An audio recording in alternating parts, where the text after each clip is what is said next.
Hello everybody, this is Earth vs Mankind YouTube channel.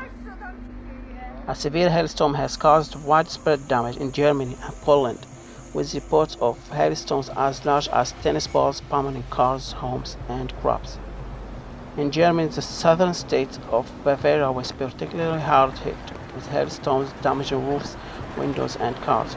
Some areas also experienced flooding due to the heavy rain that accompanied the storm. The extreme weather conditions resulted in chaos on the city's roads, with traffic brought to a standstill and several accidents reported. Local authorities urged residents to stay indoors and avoid unnecessary travel until the storm had passed. Emergency services were quick to respond to the situation, with firefighters and police officers working throughout the night to clear debris from the roads.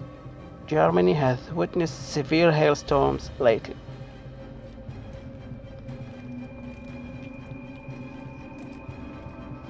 Thank you for watching and don't forget to subscribe for more videos.